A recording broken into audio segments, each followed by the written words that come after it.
Thibaut Sadoué, qui est directeur général de Genersys. Bonjour Thibaut. Bonjour à tous. Alors, je vais vous partager quelques diapositives pour illustrer ce que je vais vous dire. Hop. Voilà. Alors, du coup, je m'appelle Thibaut Sadoué. J'ai le plaisir de m'occuper de Genersys, qui est une des filiales du groupe Energys. Et Genersys, sa spécialité, c'était de faire des GTB et de les transformer maintenant en ce qu'on appelle le Smart Building, en venant y agréger tout un tas de choses. Pour vous illustrer toutes ces choses qu'on peut rajouter à une GTB, on va prendre le cas de deux retours d'expérience exactement. Le premier sera sur un site industriel basé en Alsace et le second, ce sera le bâtiment des forges numériques, le bâtiment d'Energys à Strasbourg. Alors, dans un premier temps, pour bien comprendre ce qu'on fait quand on transforme des choses et quand on veut créer un smart building, il y a des éléments clés à avoir en tête. Ces éléments, les premiers, ce sont des capteurs et des actionneurs, parce que pour pouvoir mesurer des choses ou voir des choses, il faut des capteurs, et pour pouvoir agir sur certaines utilités, il faut des actionneurs. Ces capteurs et ces actionneurs, on dit qu'ils doivent être multitechniques. Alors, qu'est-ce que ça veut dire? Ça veut dire que finalement, qu'on prenne un capteur ou un actionneur qui soit destiné à piloter de l'eau, à piloter de l'électricité, à piloter du chaud ou du froid, cela ne doit pas avoir d'importance. Et chaque capteur et chaque actionneur doit pouvoir se voir et communiquer ensemble. Ça implique que, bien entendu, ils soient communicants. On reviendra sur cette notion juste après par des illustrations. Et surtout, ça permet que ces capteurs et ces actionneurs ils puissent venir de n'importe quelle marque différente, d'un fournisseur A à un fournisseur B, passant par un tiers qui serait un fournisseur Z, qui permettrait de mettre en musique un petit peu tout ça. Ensuite, ces capteurs et ces actionneurs, ils reposent sur de la communication, et cette communication, elle se veut ouverte. Finalement, qu'est-ce que ça veut dire une communication ouverte? Ça veut dire que tout le monde se voit, tout le monde s'entend, et tout le monde peut agir ensemble. Pour faire ça, on va utiliser des protocoles qui sont connus et qui sont éprouvés. Pourquoi? Parce qu'il n'est pas question de réinventer quelque chose qui a déjà été fait depuis des années, juste pour changer le nom ou le logo, mais plutôt d'utiliser des choses qui sont fiables et qui sont maîtrisées par l'ensemble de la chaîne des personnes qui vont réaliser, mettre en œuvre, démarrer et piloter les installations. Il y a la notion d'interopérabilité. Alors, c'est un mot qui est extrêmement barbare, je m'en excuse. Pour faire très simple, ça veut dire que chaque matériel, qu'il vienne d'un horizon différent, qu'il vienne d'un métier différent, est capable d'agir avec les autres. Et puis enfin, une communication ouverte, ça permet aussi d'utiliser ce qu'on appelle les services web. Les services web, en fait, c'est tout ce qui pourrait être généré dans le flux Internet mondial, comme par exemple l'application de votre téléphone qui vous donne la météo. Une communication ouverte dans Smart Building, on serait capable d'aller récupérer les informations de météo qui circulent sur Internet du site de votre bâtiment et les utiliser pour réguler, automatiser et piloter votre installation. Enfin, et c'est très important également, c'est une architecture évolutive. Il faut éviter de s'enfermer dans un carcan avec une vérité établie le jour J de l'installation et dans 6 mois se rendre compte que finalement, on ne peut plus rien faire. Et pour ça, en fait, on va utiliser le plus possible les réseaux IP, donc c'est les câbles Ethernet que vous avez dans le bâtiment. Pourquoi? Parce qu'aujourd'hui, tout bâtiment neuf a ces câbles à disposition. Même dans les bâtiments un peu plus anciens, il y a des réseaux informatiques qui circulent pour que vous puissiez utiliser vos ordinateurs ou vos différents équipements informatiques. Ça nous permet aussi d'utiliser des nouveautés comme les objets connectés, des sondes de température, des sondes d'hygrométrie, des sondes de présence, des compteurs, peu importe. La variété d'objets connectés, elle est très, très importante et ça permet de pouvoir utiliser un petit peu ce qu'on veut, où on le souhaite. On reviendra là-dessus aussi dans le cas concret. Alors, le cas concret, justement, le premier, il s'agit d'un retour d'expérience sur ce qu'on a pu faire avec l'entreprise Burkert à Trimbar-Oval, qui possédait une installation d'un certain âge et qu'on a fait évoluer au fil des ans vers quelque chose qui permet d'être utilisable avec les nouvelles technologies. Alors, on va vous montrer ça tout de suite. Cette évolution au fil des ans, en fait, il y a un système propriétaire qui constitue la situation de départ. Alors, qu'est-ce qu'un système propriétaire? C'est un système monomarque qui est installé sur site où les choses dialoguent dans un langage propriétaire, c'est-à-dire que pour nous, qui ne sommes pas le constructeur, qui ne sommes pas le fabricant de cette solution-là, c'est une boîte noire. On peut pas y accéder ouvertement.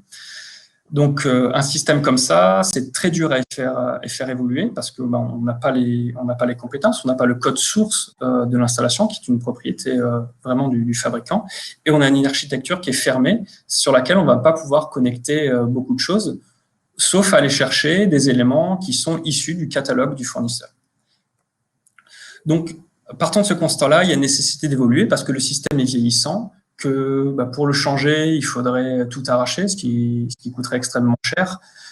Du coup, on va réfléchir différemment. On va se dire, OK, on a ce système qui est installé. Comment on peut faire pour l'utiliser et que ce soit pertinent pour la suite? La première des étapes, c'est qu'on remet à plat l'architecture. On réfléchit à comment on peut faire passer les informations de manière plus simple, de manière plus directe et de manière plus rapide. Ensuite, on ouvre à la communication ce système-là. Comment on fait? En fait, on va tricher un petit peu. On va rajouter un équipement supplémentaire. C'est une sorte de passerelle. C'est temporaire. C'est le temps de faire la liaison entre toutes les informations du système propriétaire et le nouveau système. Et ensuite, on va installer un nouveau cerveau, un nouveau cœur de réseau qui va permettre la rétrocompatibilité des équipements installés. Ça, c'est une étape extrêmement importante parce que si on ne fait pas ça, le jour où on change l'ancien système parce qu'il est HS, parce qu'il ne fonctionne plus, il n'est plus compatible avec les évolutions informatiques du moment, on va perdre toutes les données, tous les programmes et toute la richesse de l'ancien système. Donc, dans un premier temps, on va récupérer l'ensemble de ces informations et on va les traduire dans le langage d'un nouveau système qui se voudra ouvert. Cette nécessité d'évoluer, elle a aussi comme graine la notion de multitechnique. Parce que si on reste dans un état actuel, on va avoir un système qui va vous permettre de piloter le chauffage, un système qui va vous permettre de piloter le contrôle d'accès, un autre qui va vous permettre l'éclairage, etc. Et vous allez vous retrouver avec une multitude de systèmes, une multitude d'applications, des choses qui ne vont pas se voir les uns les autres, alors que ces systèmes-là auraient beaucoup de données à s'échanger pour affiner un pilotage ou affiner certaines analyses énergétiques, par exemple. Le multitechnique, lui, permettra du coup d'avoir un seul système, un unique cerveau qui permet à la fois de piloter les salles blanches, qui permet à la fois chez Burkert de piloter l'air comprimé, d'automatiser le chauffage, d'automatiser les fontaines à eau de la terrasse, de gérer l'éclairage du bâtiment ou de la cantine. Toutes ces choses-là qui sont d'horizons différentes et qui sont surtout de fournisseurs et de métiers différents. Tout ça va être centralisé dans un unique cerveau qui va mettre en musique l'ensemble de ces choses-là, qui va utiliser, pourquoi pas, le capteur de présence de l'éclairage pour dire au chauffage, hey, le capteur de présence de l'éclairage, il dit qu'il y a quelqu'un, il faudrait que tu chauffes. Voilà, ce genre de choses. Et puis, ça ouvre la porte vers les nouvelles technologies. Chez Burkert, par exemple, on a pu déployer un réseau LoRa privé, parce que Trimbar Oval n'est pas couvert par du LoRa public.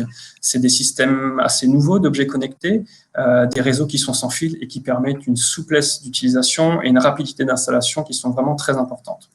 De ce fait-là, on va pouvoir rajouter, au gré des envies, au gré des besoins surtout, des sondes de température, des sondes d'hygrométrie, qui vont remonter sur un réseau LoRa privé. Et ce réseau LoRa privé, il va être directement traduit dans un protocole type BACnet IP, Modbus IP, peu importe, un protocole qui soit compréhensible de l'ensemble des autres équipements de la chaîne et du cerveau du bâtiment. Et puis surtout, dans les nouvelles technologies, il y a les web services. On en parlait tout à l'heure.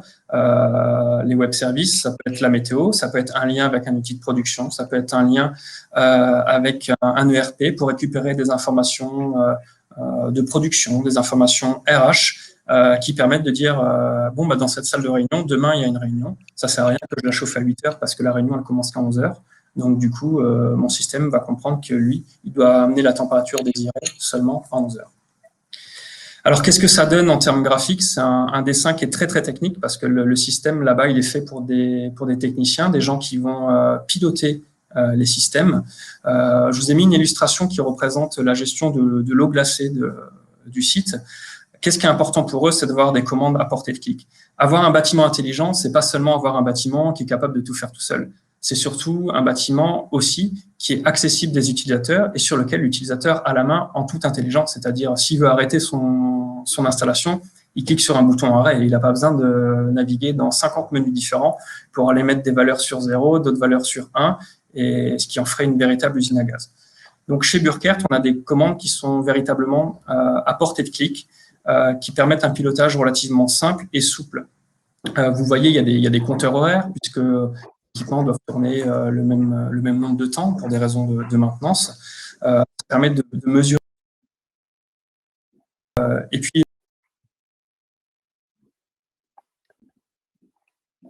Thibaut, on ne vous entend plus. et il y a une traçabilité de tout ça qui permet d'avoir. Alors, c'est bon, Thibaut. Est-ce que vous m'entendez là ? C'est revenu là, oui, c'est bon. Vous pouvez. Je prends la. Ok, donc c'était juste pour vous dire que toute cette souplesse, elle permet aussi de garantir une continuité de fonctionnement qui est très importante pour une installation industrielle. Alors, comme il n'y a pas que des industriels présents aujourd'hui, je vais aussi vous parler de ce qu'on peut faire dans le tertiaire. C'est des approches qui sont un petit peu différentes et qui sont souvent un petit peu moins pointues parce que derrière, il n'y a pas cette notion de process ou de continuité de fonctionnement. Je vais vous parler du bâtiment des forges numériques. Les forges numériques, c'est le bâtiment d'Energys qui est basé aussi à Strasbourg. Et ce qui est important de savoir pour faire le parallèle avec ce que j'ai dit au début, c'est que ce bâtiment il est synchronisé sur l'extérieur. Alors, qu'est-ce que ça veut dire synchronisé sur l'extérieur ? Ça veut dire que le système de communication, avec les bons niveaux de sécurité, il permet d'aller chercher les bonnes informations sur les bons flux de données Internet. Je vous prenais tout à l'heure l'exemple de la météo, c'est très important. Quand on fait du chauffage dans un bâtiment tertiaire, de savoir demain, la météo prévoit qu'il fera -2 sur le site de Strasbourg. Le système, lui, il a un certain nombre d'algorithmes à l'intérieur qui fait toute sa force et qui permet de lui dire moi, je sais qu'en temps normal, quand il fait 5 degrés dehors, il faut 3 quarts d'heure à mon bâtiment pour se mettre en chauffe quand il sort d'une période nocturne. S'il fait -2, j'aurais pas besoin de 3 quarts d'heure, mais j'aurais peut-être besoin d'1 heure. Donc lui, il fait les calculs pour avoir cette donnée exacte. Et du coup, il va démarrer le chauffage exactement au moment où il faut pour qu'à l'heure convenue des premiers arrivants, ils aient la température adéquate. Et ça marche dans les deux sens. L'heure tourne, je dois vous indiquer que si vous pouviez conclure.